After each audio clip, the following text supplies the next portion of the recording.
Hello and welcome to the Standard Education Talks. In this episode, we'll be talking about how Wycombe Abbey School Hong Kong is harnessing the power of Microsoft technologies and AI to enhance learning and the student experience. So joining us today are three gentlemen. On my right-hand side, Mr. Shahzada Janjua, Head of iSTEAM at Wycombe Abbey School Hong Kong, and Mr. Ben Mitchell, KS3 class teacher, also at Wycombe Abbey School Hong Kong, and Mr. Harris Chen, Director of Central Marketing Organization at Microsoft Hong Kong. So welcome everyone, and thank you so much for being here. Now, Wycombe Abbey is the first private school in Hong Kong to be awarded the Microsoft Showcase School status. So to sort of kick off our discussion today, could you walk us through how the school is currently using Microsoft technologies and AI to support students' learning?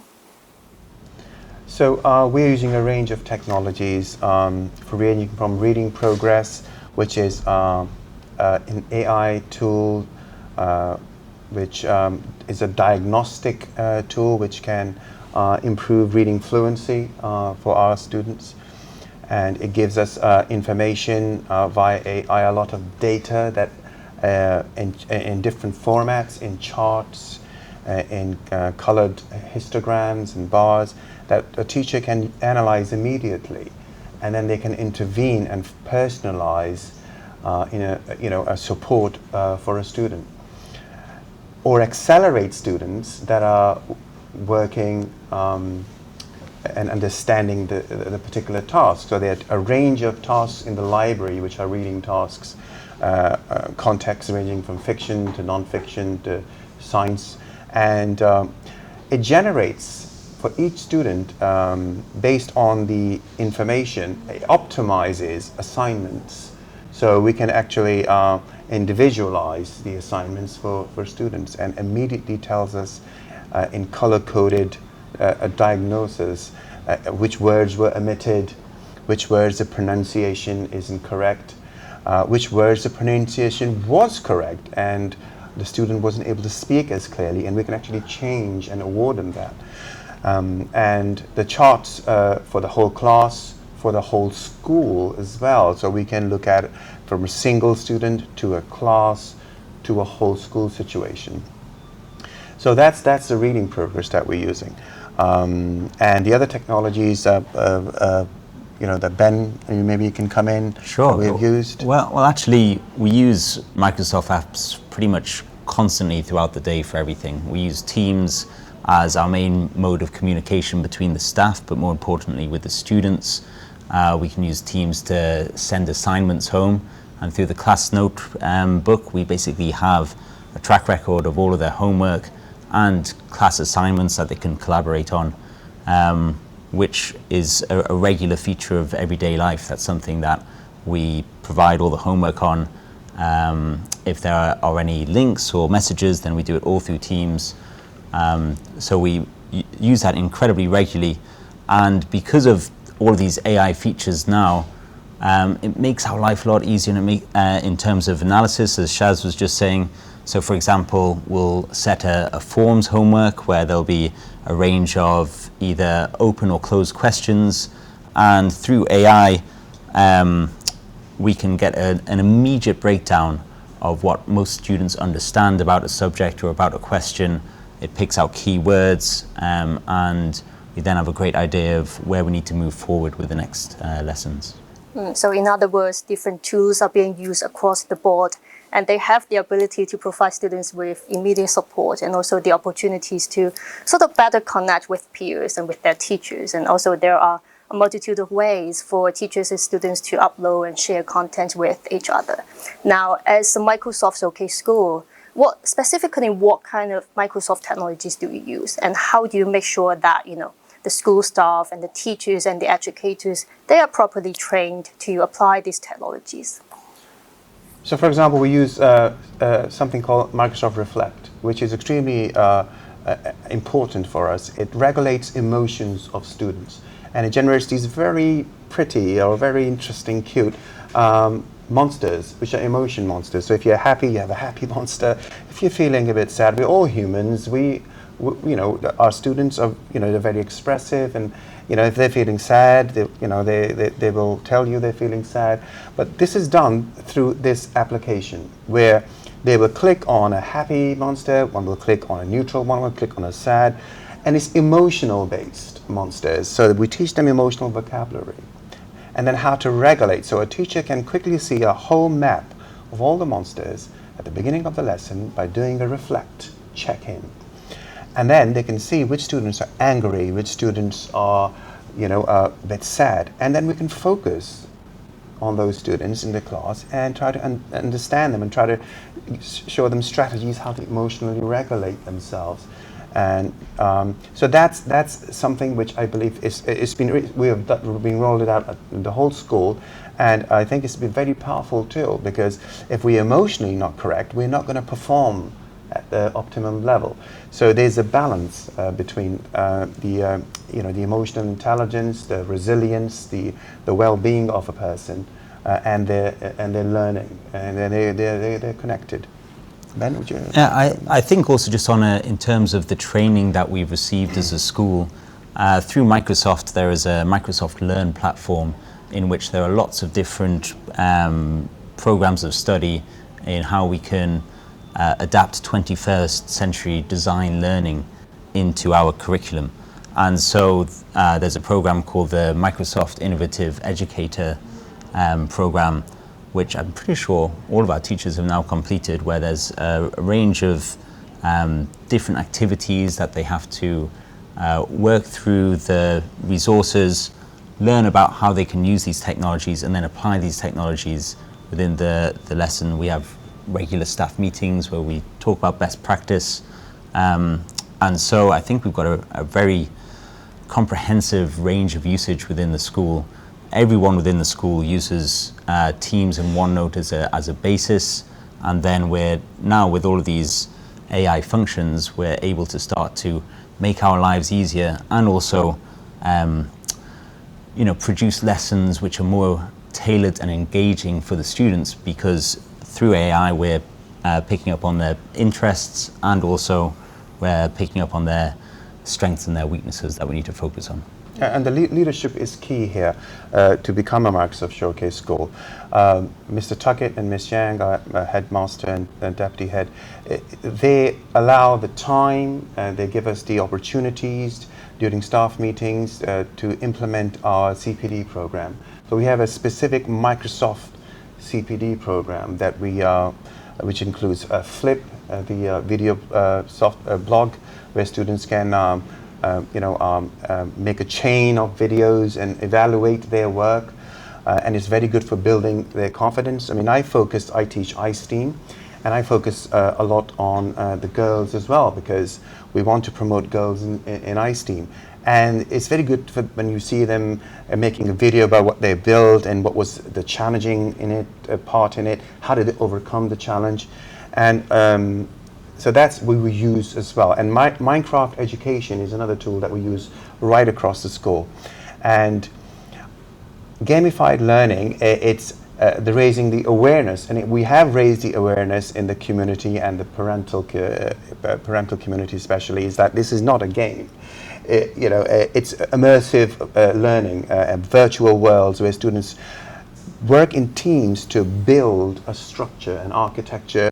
We have built some amazing structures. We actually have assemblies on Minecraft Education next week, where they're going to share their amazing structures. Their towns, they've built floating architectures. And secondly, it has a coding element in Minecraft Education as well, where you can code robots or agents to build for you. So it applies the coding concepts that we teach them into the Minecraft Education as well. And I think it's probably one of the most popular platforms in the world, Minecraft Education, when it comes to the student population.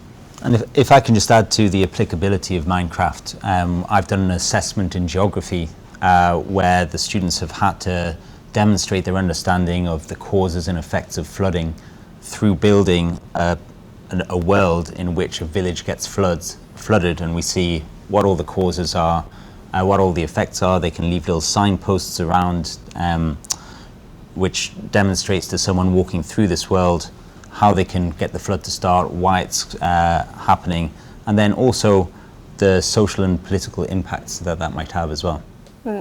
I was checking out the Minecraft platform the other day, and it's really intriguing. And when it comes to the staff training, because I suppose achieving all the exact standards required by Microsoft is no easy task. And so the staff training, the networking with other schools, and also the support from the school management team, they would go a long way in making sure that staff know how to incorporate Microsoft technologies into their work, and which in a way also helps maximize students' learning progress and also outcomes, I suppose. Now, I think any educator will agree that education is no one-size-fits-all. And so how can the use of AI and machine learning help better personalize the learning experience for students? So for example, in Microsoft PowerPoint, they have something called Speaker Coach.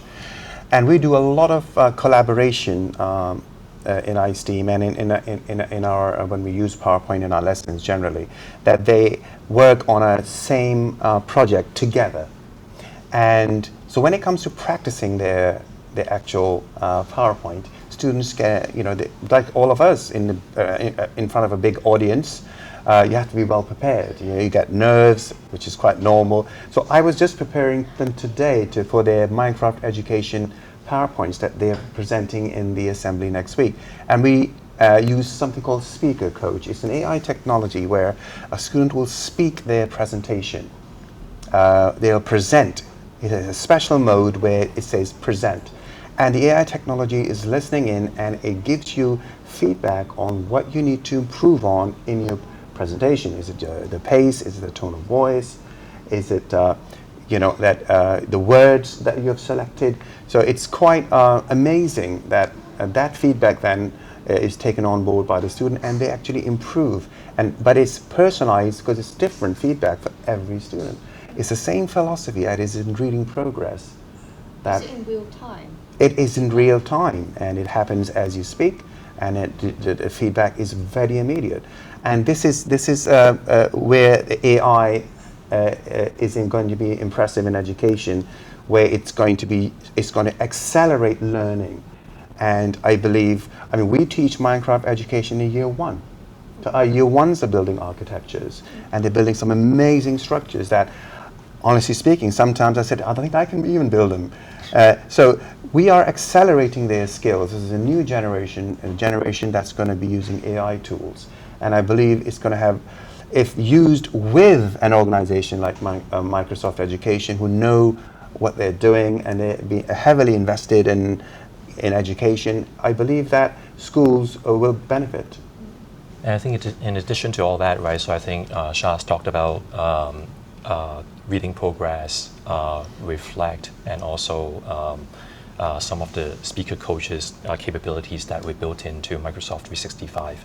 I think a lot of it is also very important to note that we're also getting very good data points and signals coming in from students, right? And how we can actually make good use of data to extract good insights, and finally be very prescriptive about how we can provide the next level of personalized experiences back to the students, right? So for example, at the individual level, we can identify some of the words that some of the students might have challenges with, and we can assign very specific reading tasks and materials to that student.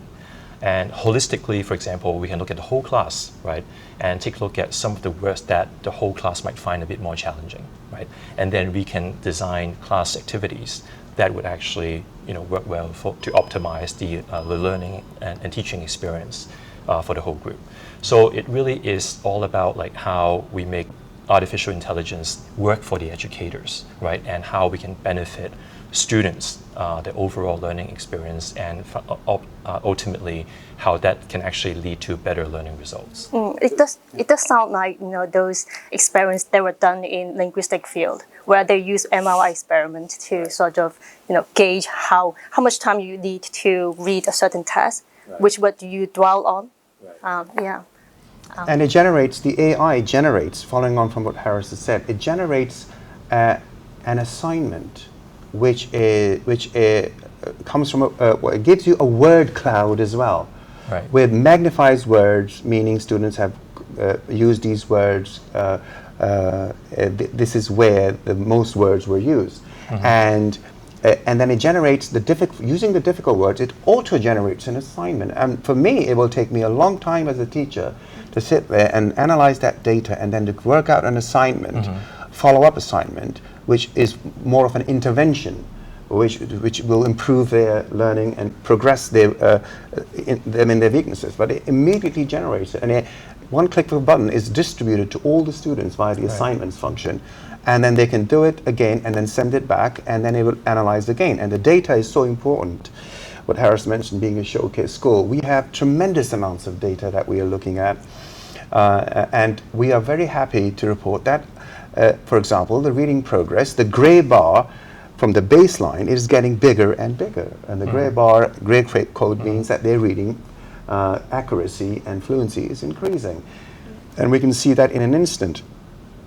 And our reflect as well, the reflect, where the emotions are becoming more regulated, is also showing an improvement, and over time. So this data, it tells us in real time what's going on with the application of these technologies, and so far it seems to be working very well with the AI application with the Microsoft products. Yeah, and it's also very important to make sure how we can make these things very tangible and very measurable, right? So we can actually monitor the progress as we move along with some of these assignments and activities that we are assigning to students, and how we are able to do this at scale, right? So in a school setting, obviously, right, if we have to provide personalized experience to tens or maybe hundreds of students, that might be a huge challenge, right? How we can actually make good use of artificial intelligence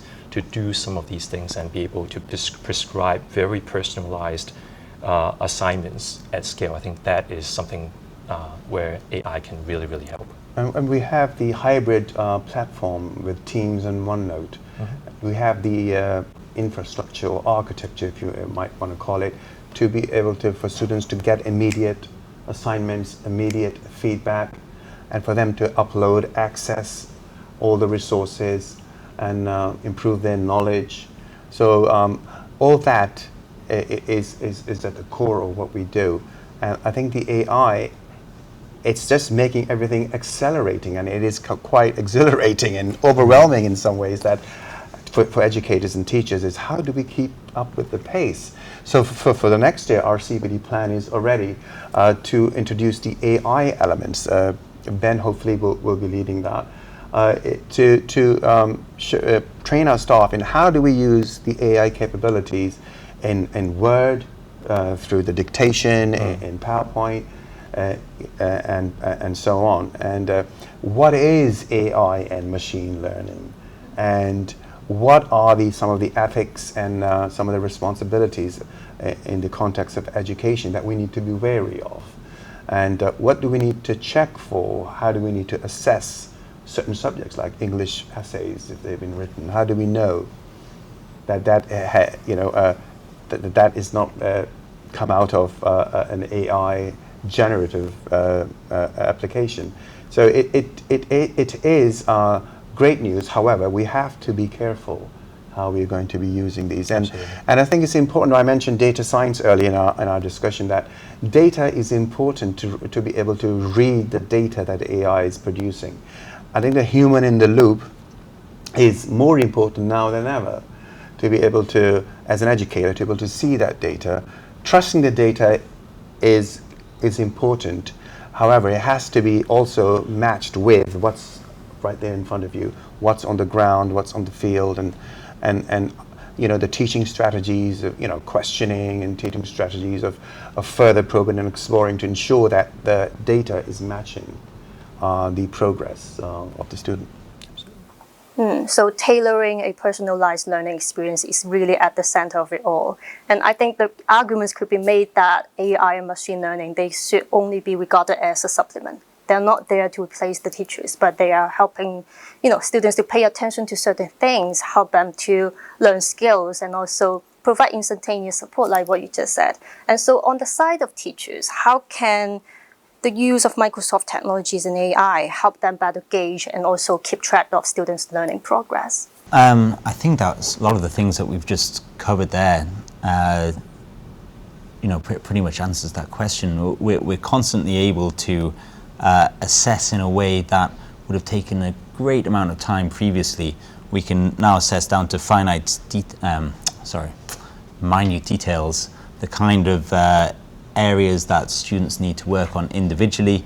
We can ensure that every single person in the class has their own tailored program rather than just lumping various people who've got similar capabilities together. Each single person now has their own individualized plan. And we can monitor that because it's all on the same platform. Everything that we do within our school is done through the platform of Teams and OneNote, and so all the information is there and easy for us to access one button away. So measuring whether students are performing on par and also identifying if a student is at risk of failing a particular subject so that teacher and educator can provide immediate support and then help the students in whatever ways that they may need. So as with all technological advances, AI and machine learning and Microsoft technologies, they also come with their own warnings, if you will. So what are some of the potential challenges that could arise and how could they be addressed? I think sort of the main challenge that a lot of educators have identified is that AI is incredibly good at producing what looks like a student's work. So a student can type in a question and it will produce an essay which reads very well, and so therefore it will be difficult for educators to assess whether students are doing their own learning, doing their own work. And I think that actually this just means that we will move away from that kind of education. We're going to be focusing more on students becoming analytical beings who can identify when an argument has been made well, can identify biases within an argument, and start to think about the validity of different sources. And AI is just going to optimize everything. We don't need to spend long periods of time writing out essays about things. We need to focus on, we will be able to very quickly gain those facts and then think about how we can use those in different ways. And I think another thing that people are concerned about is the idea that we're going to lose certain skills. But I was speaking to one of my colleagues who's a maths teacher, and they said, well, when they invented the calculator, everyone thought that that's the end of maths. We don't need to learn how to do maths anymore. But actually, the only way for a student to test or to understand whether something is accurate or not is by learning it themselves. So to that extent, they'll still need to have a fundamental knowledge of every subject. And beyond that, it means that they will be able to optimize to be more efficient with the way that they use this information and gather and summarize large bits of information much more quickly and then apply that to their own work. So for example, in religious education last week, my class were looking at creation stories. And what I was assessing them on was their ability to identify 5 different types of creation story and what their key features were. So the task I set them was to use AI to write a creation story so that everyone else in the class could identify what type of creation story it was. And so what we were assessing them on was their prompt to the AI. Did they understand the key features of that specific type of creation story? The story that AI generated at the end was not the important part. That wasn't the end product, was actually their prompt, what they fed into the machine.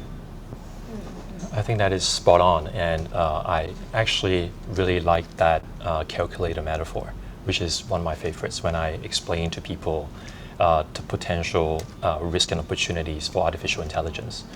As a technology provider, I think it's very important that we use and build AI responsibly and ethically, right? So in addition to everything that Ben just talked about, there's a few things, right? So we build our technologies based on the core principles of security, privacy, compliance, and transparency, right? So especially when we deal with a lot of data, which is sort of the foundation of artificial intelligence, right? We have to make sure that it's securely stored, and the way we handle data has to be, like, we have to put a lot of care into the way we handle data.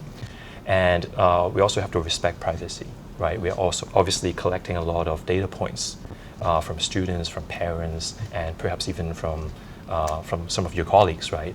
The way we collect, the way we store, the way we discard data, that I think is a very important topic. And finally, of course, I think it's all about making sure that everything is transparent, right? How AI actually works behind the scenes, where it's actually getting all the information from. That I think is very important. And also teaching students, like what Ben said, right? How to identify different kinds of biases, whether it's gender bias, sampling bias, or whatnot. I think that is very important. And finally, I think it's safety, right? There is tons of misinformation out there. How do we educate our students, right, with the right set of skills, critical thinking capabilities to judge what's right and what's wrong? That I think it's something that we need to watch out for in this space. And that would also become part of a teaching strategy for them to think critically even more than before, because what Ben is essentially was explaining, I understand, is critical thinking, is to think in an abstract way about this, what search sentence or prompt you're going to put into the ChatGPT, and for that you have to have a thought process to go through to come up with that. And what I'm also worried about is the exponential growth almost of AI technologies.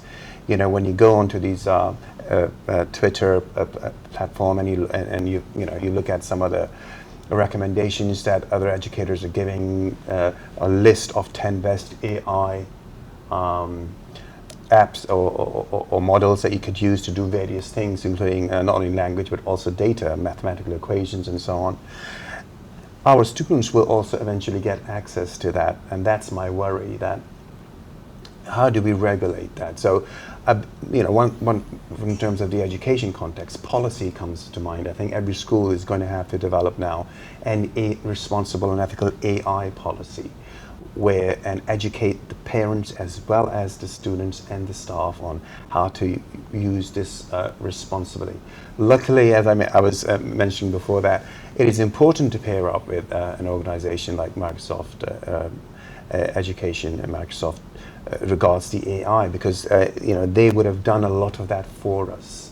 So the search engine Bing, when a student will do some search on it for a paper or an essay, and they're searching for references, it will pull out the most reliable references, and it'll give you a breakdown of where that reference came from. Or the citations. The citations. So, and it uses, OpenAI, which is, that they have created this ChatGPT. I think Microsoft, they're collaborating. So Bing is running on the latest GPT-4 model, right? So exactly what Shaz just talked about, how Bing actually gives you that transparency, letting you know is in addition to giving you just an answer, right? It tells you where the information is coming from, right? So you're just one click away from the source of truth, right? So you can actually click, validate, do your own fact checking, which is increasingly important now. And perhaps you want to learn more about that interview article or that from that source. You're just one click away from that. So we want to make sure that is super, super easy, very accessible technology, and at the same time, we want to make sure that is very transparent. I think just one more thing I want to touch upon is that I know that originally there was a bit of a knee-jerk reaction from some authorities saying, oh, we just want to ban the use of AI straight up because we can't tell whether there's plagiarism, etc. And I think that is a really dangerous attitude to take, because realistically, AI has been a feature of our lives for years. Ever since emails have been predicting what we're going to write next or whatever. And it would be foolish to believe that it's not going to completely alter the jobs market of the future, the world that we live in. And therefore, our students, they need to be taught how to operate it effectively, using critical thinking to be able to identify when they've got a correct solution or whether something has just been pulled out of some weird matrix. And if we don't do that, students are still going to be able to access this elsewhere at home or wherever. Exactly. So that's our duty as educators, actually, to make sure that they're accessing it and they're informed as to its strengths, informed as to some of its flaws, and how to identify something that is accurate. And to Ben's point, I think AI is so ubiquitous that it is sort of becoming, a second nature to our digital lives, right? So search is obviously AI. All the virtual assistants out there, they are powered by AI. We talked about reading progress, that's AI.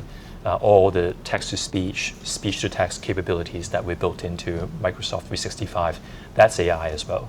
But I think we are slowly moving with the rise of ChatGPT and all this generative AI technology. We're moving from AI being good at some very narrow, very specific tasks, right? We call that the era of artificial narrow intelligence. Slowly getting into the era of artificial general intelligence, where AI is pretty much good at everything that you throw at it, right?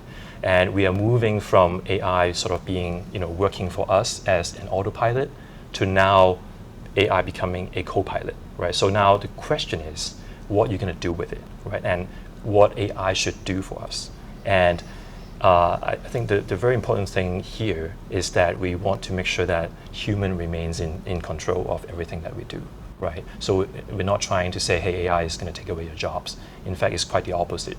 It's all about how AI can actually help you do more with less, can help you achieve more, and help actually bring out and amplify that human ingenuity, right? So I believe going forward, this is the new era, this is the new age. It's all about how we embrace artificial intelligence with the right regulation, policies, and everything in place, right? So this is the way forward. And just to go back to the calculator in maths example that we had as well, any advanced maths exam now is a calculator-based paper, because the calculator it just makes everything efficient.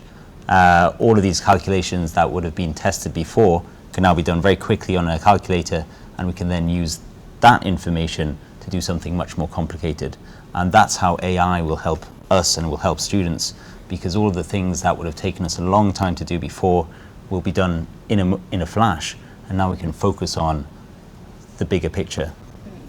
So AI as an educational coach, and as far as challenges and potential risks involved, there are major questions over plagiarism, over privacy, over ethics. And so, understanding ethics and privacy, it should be there from the get-go for everyone involved. Now, we've talked about what the landscape looks like for educational digital tools. We've talked about the challenges. So now that Hong Kong has returned back to normal, educators and schools have the opportunity to reimagine education. And so going forward, how do you think the role of technology will evolve in the future of education? And especially because we have been talking about Microsoft technology, machine learning, and AI. So what is your take on this? So there are various aspects that as educators we need to look at. There has to be a balance, first of all, between the amount of AI that's going to be used in a curriculum and the skills that you mentioned before, the skill development, which are essential, like teamwork, extremely important. It's a transferable skill. Wherever you go, you always work in a team. So we need to those activities where students collaborate together to solve a problem.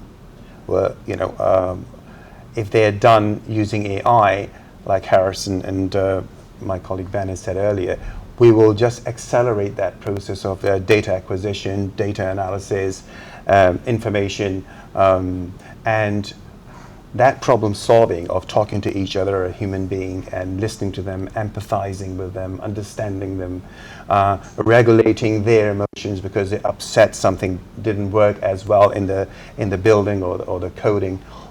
That still needs to be practiced consistently with the AI supporting that and those dynamics. And the skills that Ben mentioned earlier, the 21st century skills, the critical thinking, the creativity, and the communication and the collaboration. So I think that's one aspect that I look at it. And the other aspect is how, for example, in our curriculum at this time, IT and iSTEAM curriculum already have the infusion of AI technologies. It's amazing that the lesson title is the same. However, there is now the AI ability to search using the Bing search engine and accelerate that lesson. So then we have to think of what else they're going to do after this, because they're going to finish in 20 minutes, 30 minutes earlier. So we have an opportunity to accelerate, to challenge them with more activities, and then develop these critical thinking skills and so on. So it is quite exciting in a way to me that we have to think of acceleration, and then prediction, if it can be made, we will have students who are more highly skilled and perform optimally. Yeah, I think performing at a more critical level, I think that's going to be the big change. If I just think about like sort of a project that you would have given 2-3 years ago, where you would ask the students to research a certain area and then create a presentation on that. Now we can research a topic with a quick question search, and it will come with the key bullet points explaining that, or, everything that they need to summarize within that. And then they can create a presentation by feeding that into PowerPoint using the designer tool. It will make a beautiful presentation that they can show to the class. So that's done in 5 minutes. As Shaz said, what are we going to do with the rest of that time? And I think that's where we're going to start focusing on how they can apply their knowledge to real-world situations. How is this going to apply to the here and now? If we're learning something about a historical situation, what other parts of the world does this impact in this day and age? And what can we, as citizens of today, do with this information in order to impact the rest of the world? And if these skills are embedded from primary school age, secondary school age, then by the time that all of these students enter the workforce, they have had a whole education system of thinking critically and practically. We're not collecting data or information anymore. We're thinking about how we're going to use that information. Yeah, I think pretty much everyone needs to up their game, right? So students, educators, everyone pretty much. And with all these things, with AI, helping us out with all the drudgery and all the daily tasks, how do we then shift focus to provide better quality and more personalized experiences to really improve the overall learning and teaching experience?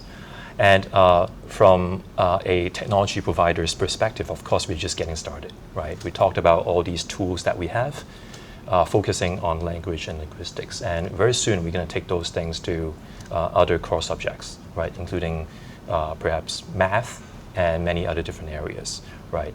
So we're barely scratching the surface, and we very much look forward to working with schools like Wycombe Abbey and MIEEs like Ben, right, to see how we can take things forward, to see how we can strike that balance, right, and of course how we can further enhance the overall experience for everybody. So technology is going to play an increasingly important role in teaching and learning. And just as the world has embraced hybrid working, technology is going to turn education into something that is a combination of online learning and face-to-face teaching. And so education in this regard is so much more flexible, so much more collaborative, and so much more personal. Now, the world is changing fast, and technologies, they are moving at such a rapid rate. And so, how can schools and educators keep themselves up to date with everything that is happening in the tech world? So we've got a bunch of resources, and I think Ben mentioned Microsoft Learn, and that's a fantastic place to start.